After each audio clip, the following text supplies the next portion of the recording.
In 223 BCE, Aristomachos II met a horrifying end. He was captured, tortured, and executed in the shadows of ancient Greece.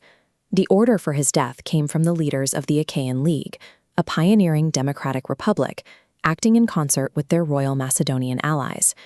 Just a few years earlier, this condemned man had been the highest-ranking elected general of the very republic that was now putting him to death.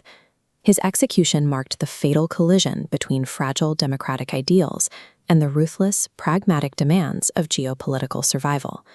To understand how a democratic general ends up tortured by his own state, we have to look at the Mediterranean in the 3rd century BCE. While Rome and Carthage were fighting massive, continent-spanning wars, Greece was locked in its own localized chaos. The Peloponnese, the southern peninsula of Greece, was a fractured network of rival city-states. Most of these cities were ruled by entrenched, hereditary dictators called tyrants. The Greek historian Polybius documented the systemic causes of this chaos, leaving us a detailed record of how these city-states operated. According to Polybius, a statesman named Aratus of Sicyon emerged with a radical vision for the Achaean League. He wanted to unite the entire Peloponnese under a single democratic system with shared laws. There was just one massive obstacle. To achieve this unity, Aratus had to convince absolute dictators to voluntarily give up their thrones. Aratus developed a highly effective two-pronged political strategy. He threatened these local tyrants with armed democratic uprisings, but simultaneously offered them a golden parachute. Step down, and you will be rewarded with high civic honors. In 229 BCE, Aratus turned the strategy on the city of Argos and its tyrant, Aristomachos II, whose family had ruled it for generations. The pressure worked. Then the system broke. King Cleomenes of Sparta launched a rapid, aggressive military campaign to capture Achaean cities.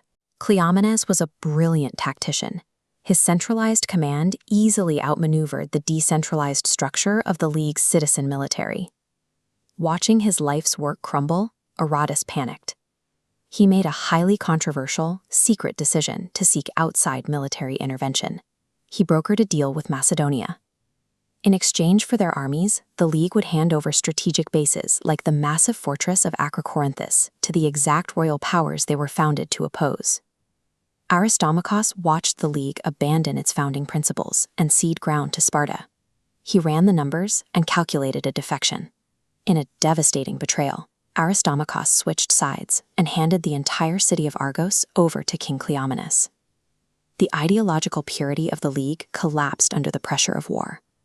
When faced with annihilation, the Republic chose a self-serving alliance over its own founding rhetoric. But Aristomachos made a fatal miscalculation. He underestimated the combined military might of the new Achaean-Macedonian alliance.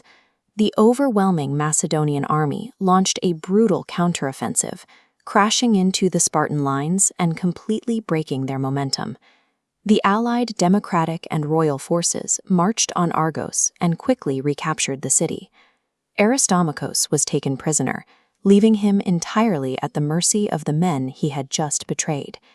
In the ancient world, political survival punished poor strategic timing far more severely than ideological flip-flopping. The Achaean League did not treat Aristomachos as a standard prisoner of war. To them, he was an existential traitor who had threatened the entire democratic project. Which brings us back to his ultimate fate: capture, merciless torture, and execution. Despite the betrayals and the chaos of the 3rd century BCE, the Achaean League survived and eventually succeeded in uniting the Peloponnese.